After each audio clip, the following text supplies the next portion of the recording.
আজকে আমরা যেটা দেখব সেটা হলো লিস্ট। লিস্ট ২ প্রকারের হয় সাধারণত। একটা হলো আনঅর্ডার্ড লিস্ট, আরেকটা হলো অর্ডার্ড লিস্ট।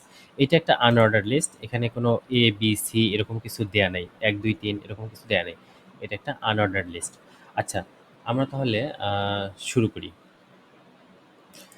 তো এখানে আমরা ১ম এ HTML এর বেসিক জিনিসটা নিলাম। যেখানে ডক টাইপ HTML দিয়ে শুরু, HTML দিয়ে শেষ, বডি, বডি দিয়ে শুরু, বডি দিয়ে শেষ। এখানকার মধ্যে টাইটেল আমরা লিখলাম লিস্ট। আচ্ছা, এখন আমরা এখানে লিস্টটা লেখা শুরু করি। আনঅর্ডার লিস্ট ইউএল দিয়ে শুরু হবে। ইউএল, ইউএল এর ভিতর এর ভিতরে যে লিস্ট আইটেমগুলো থাকবে সেটাকে আমরা প্রকাশ করব এলআই দিয়ে। এর ভিতরে আমরা বিভিন্ন আমাদের লিস্টের টেক্সটগুলো লিখতে পারি।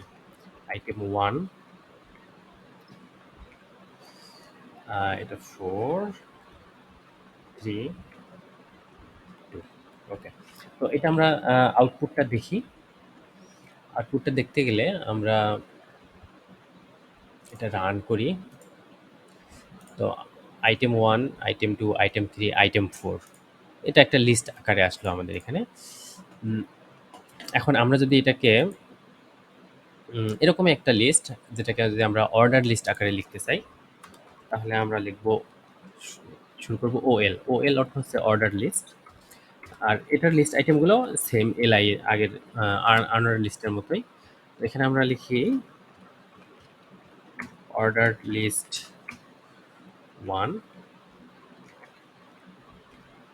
এটা 3, 2। আচ্ছা, আমরা যদি এটা আউটপুটটা দেখি, আউটপুটটা হবে এরকম যে order list 1, order list 2, order list 3 এরকমটা আসলো। এখন এখানে আর কিছু জিনিস আছে, যেমন এখানে টাইপটা আমাদের এ 1, 2, 3 এরকম দেওয়া আছে। এটাকে চাইলে আমরা এখানে আমরা টাইপটা দিতে পারি। টাইপটা কীরকম? টাইপ, আমি যদি এখানে টাইপ এ দেই, তাহলে এটা হয়ে যাবে এ বি সি এমনটা। যদি আমরা একটু রিলোড দিয়ে দেখি, এমনটা হলো এ বি সি। আমরা চাইলে টাইপটা ছোট হাতের এ দিতে পারি, তখন ছোট হাতের এ বি সি হবে। চাইলে আমরা এটা রোমান হরফে দিতে পারি, তখন এটা তাহলে রোমান হরফে দেখাবে 1, 2, 3 এমনটা। তো এখানে আরেকটা জিনিস হলো, আমাদের যে লিস্ট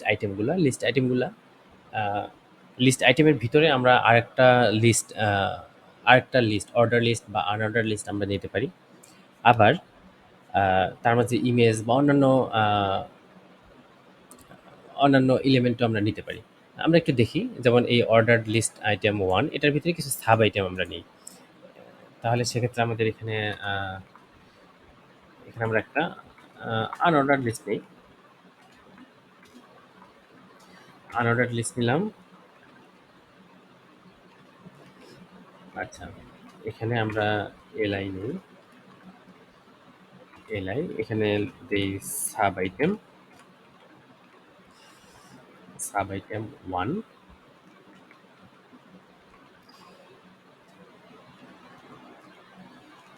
তাহলে আমাদের এখানে সাব আইটেম 1, 2, 3 তিনটা থাকলো। তো আমরা এটা রান করি। তো এই যে অর্ডার লিস্ট 1 এটার নিচে আন্ডারে সাব আইটেম থাকলো তিনটা। Sub item 1, sub item 2, sub item 3। এখন আমরা যদি চাই যে এই সাব আইটেম 3 এখানে একটা আমরা ইমেজ নেব, আমরা সেটা নিতে পারি। তাহলে সেক্ষেত্রে আমাদের এখানে একটা আইএমজি নেই। IMG source. আইএমজিতে দুটো জিনিস ম্যান্ডেটরি, একটা হলো সোর্স, আমাদের এখানে একটা ইমেজ আছে, ইমেজটা আমরা অ্যাড করি। আর আরেকটা হলো অল্ট।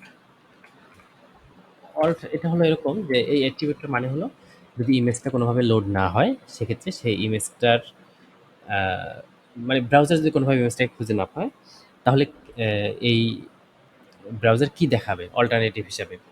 যেমন আমি এখানে লিখে দিলাম ইমেজ অফ এ হ্যান্ড।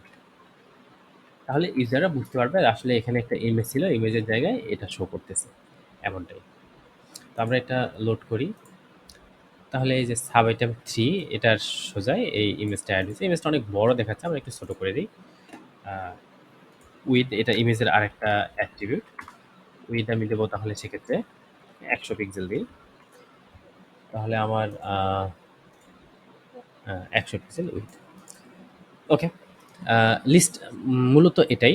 আর লিস্টের যে প্রপার্টিসগুলো আছে যেমন এই টাইপগুলো চেঞ্জ করা, এগুলো ছাড়াও এগুলোকে সিএসএস দিয়ে আমরা এই আনঅর্ডার লিস্টকেও অর্ডার লিস্ট বানাইতে পারি, আবার অর্ডার লিস্টকেও আনঅর্ডার লিস্ট বানাইতে পারি।